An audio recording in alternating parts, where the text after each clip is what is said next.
It's the Al Travis Show. We love getting Jerry in here. Jerry Groskreutz, farmer extraordinaire. Fourth generation on the farm? Heck, he's been there 45 years. Jerry, you just call the shots, don't you? You come on the show. I need 10 days to get everything in. Okay, 10 dry days to get everything in. You come back. Yeah, I could use a couple inches of rain. Rain falls. You got a couple other. I mean, this is going spankingly well thus far. Is it not? Another couple inches of rain this week for you? Yeah, brace yourself because I don't say this very often, but I'm very happy with the weather. Birds, I got my peas planted later on last week. Yep. Oh, I've got the herbicide and a little bit of liquid nitrogen sprayed on. They got them rolled, and now we got an inch and a half of rain. And Sabrina called earlier this week just to give me the heads up next week, depending on the weather early in the week, I'll get to plant my sweet corn. Okay, in all that conversation, a couple things stick out to me, and I want to ask you about them. You said they got them rolled. What is rolling a field? That's some big rollers that you guys use. What does that do? Why are you rolling a field? Yeah. A lot of farmers roll their beans too, and you are right. It's just a big round metal drum, about 50 or 60 foot, that they fold up hydraulically, and it really helps even out the germination. The seed to soil contact, so the peas all come up or the soybeans all at the same time.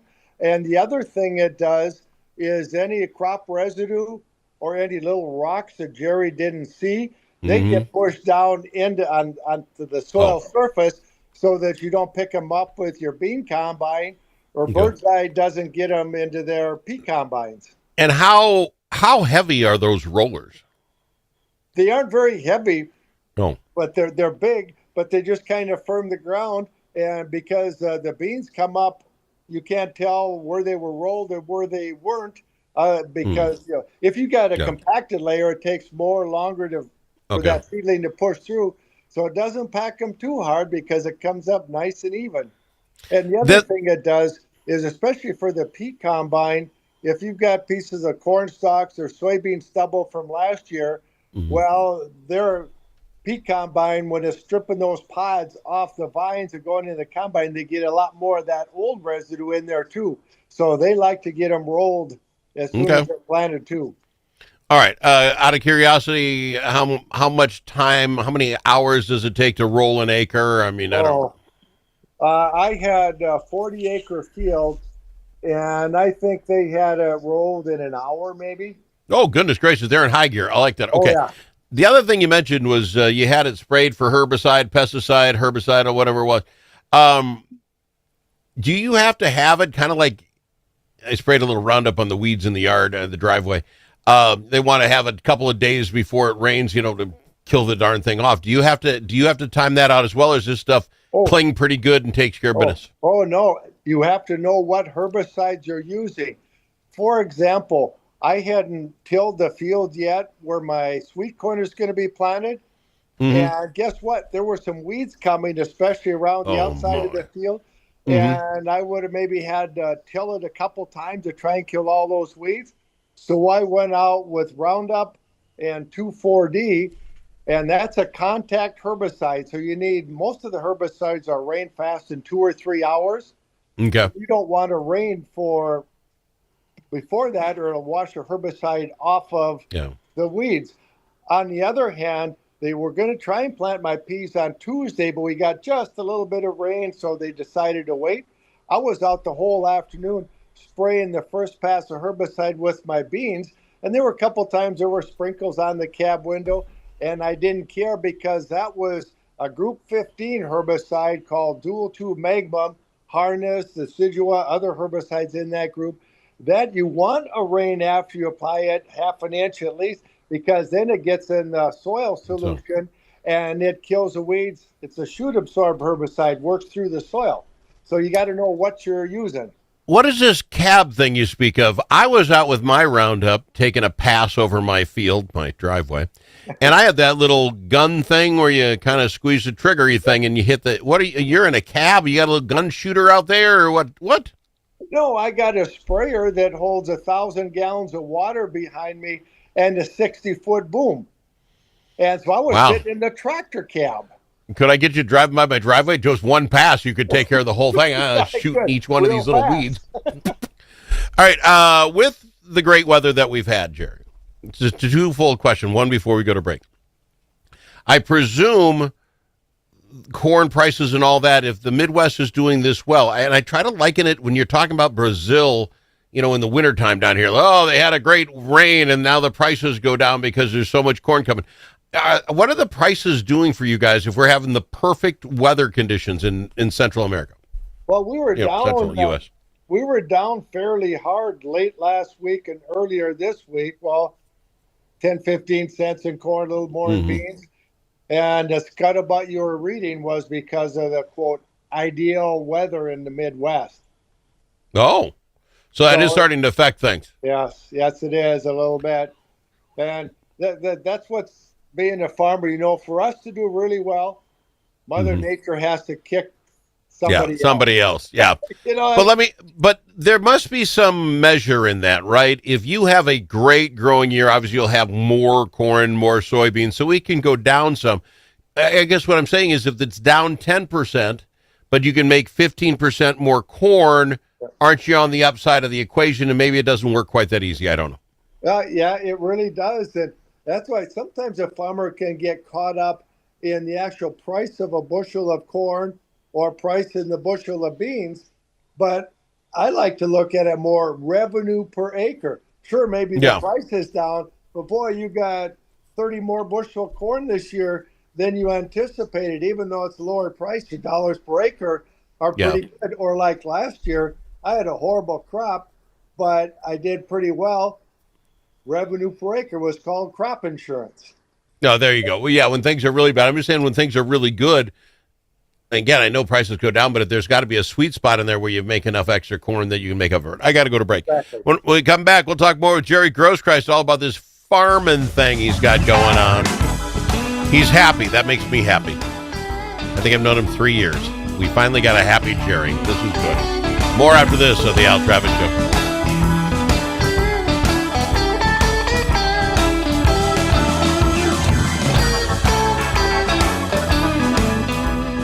It's Jerry Groskreutz, farmer extraordinaire on the Al Travis Show. I don't get it. I keep following this ag take thing, and it says now drought. The new drought monitor that would not include this rain, I presume, as of Tuesday showed 15% of the state in drought, down from 18 the week before. 73% of the state considered abnormally dry.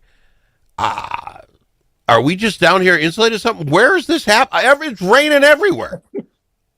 I did make a couple calls about there that we go. Because remember when we had the 2 inches of rain and the wet, dreary weather, I didn't turn a wheel for 3 weeks. I do remember.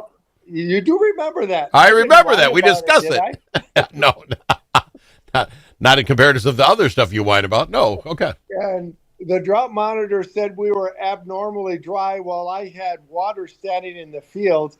And apparently with that drought monitor, it's a longer-term thing. And they're looking at surface waters, the levels of the lakes and the rivers and the creeks and stuff. But my wife accuses me of being a little bit too simple. I look at what are my tile lines doing and what are the drainage ditches and the creeks doing in my farms. Yeah, well, but you have farming friends, right? I mean, you have them across the state. You talk with them. I got to think you're all almost happy. I mean, maybe that's like you say, this is deeper level stuff in the watersheds, but for the farmers that are worrying about the top 6 inches of ground right now where they put the seed in, they're probably pretty happy, right? Yep. Everybody, I think, is pretty happy. And even the farmers that had those really big winds a couple weeks ago, it was on a Thursday, a Friday, and a Monday. And boy, I had a neighbor, I don't know why his field blew. Corn was a couple inches tall, and parts of that field, most beautiful looking field until the wind just cut it all off. Even though it's only that, it is getting taller. The amazing thing, back to the golf course farming that I do, I drive by this guy's farm, it is amazing how fast that corn goes up. You see a little head on it one day, a week later, it's 6 inches tall, and now it's off. It's off to the races. The amazing thing about those plants is that corn all grew back. The growing point was under the ground, and so it got cut off. And it's back growing, and it looks like a nice field again. it's just tough to look at it for a week or so. Oh yeah, a little scary to see what comes up and what doesn't. Let me ask you this: when it comes to the aviation fuel thing, I was actually talking to a guy about this the other day. Is that still in the works? Are we still hearing that could happen? We're talking about ethanol plants. Actually, they're closing down. Blue Earth, our Winnebago lost one, Fairmount lost one. They're closing these ethanol plants down. Is that because it doesn't work? But if you threw in the ethanol stuff for airplanes, because that's massive amounts of fuel, would that liven that industry back up? I think there's no question that it would. Even having year-round E15 here in the Midwest, a number of states got the waiver so we can, quote, legally burn E15 in the summer. That would even go a long way toward helping it. But yeah, I did hear that Winnebago closed the ethanol plant and Fairmont. And every farmer, even if you didn't sell corn to those plants, it's going to affect you because that's that much one more less person bidding for a lot of corn to keep it here versus maybe shipping it overseas or down the Gulf to the Gulf of Mexico. So yeah, it will hurt locally, but boy, keep those pigs eating corn and soybeans and keep those turkeys eating corn and soybeans. Well, I'm glad you brought up turkeys. What in the world happened? Did the avian flu just stop? That's all we talked about for a while. It was coming. It's horrible. Life is over. Stop. I'm sorry. Has it been 3 weeks since anybody mentioned the avian flu? Yeah. It's been quite a while. And ironically, we learned so much about it. And we realized the first big outbreak back in 2015, there was a time during the summer I was wondering if we were going to have turkey for Thanksgiving.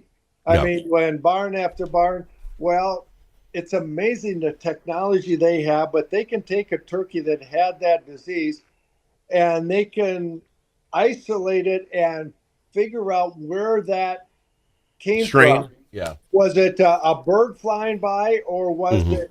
And they found that a lot of those barns are being infected by man and equipment moving back and forth. So they incredibly beefed up their biosecurity. So now the occasional barn that's breaking, it is from a bird somehow or another getting close. So we really learned a lot about biosecurity. Yeah.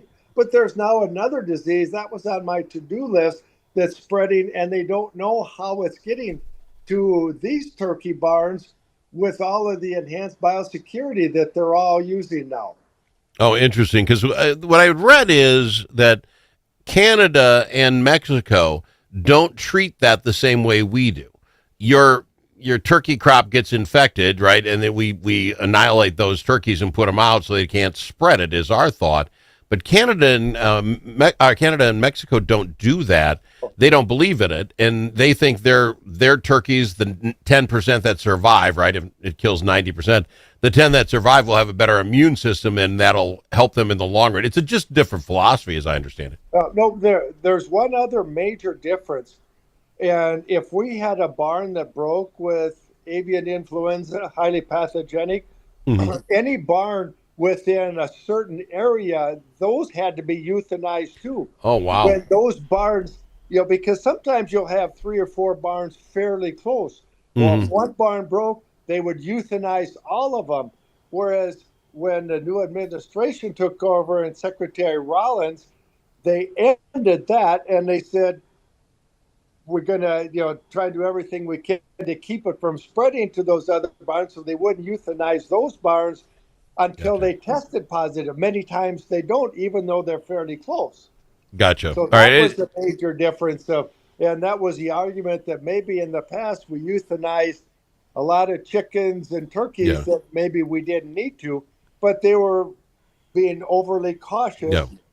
Oh, I get it. But the idea that if it's the Canadians that are saying, if 90% of a herd goes by, the other 10 are going to have some sort of immunity at some point. That's 10% more you've got, which helps, but it also then gets you to the next level. And if we keep killing off everything that ever gets it, maybe we never get past it. I don't know. I'm not a dermatologist guy, but it makes sense. The other thing is, when are the biologists going to work their wizardry and get the titers for that 10% that did survive and take those titers for a vaccine to give other healthy birds? You got to hope that they're Somebody's got to be working on that. Yeah, somebody's got to be, Jerry, but it's not me and it's not you. You're just going to sit there and be happy with your crops for a while. Yeah. I got to fly. I love having you in the program, my friend. Thank you for doing this for me. I enjoyed it. And there's one thing, when Jerry's happy, Al, the golfer's happy too. Oh, yeah. It's amazing how similar our lives are. I just don't have to get all that dirty. I like it. Jerry Groskreutz, farmer extraordinaire on the Al Travis Show. More after this.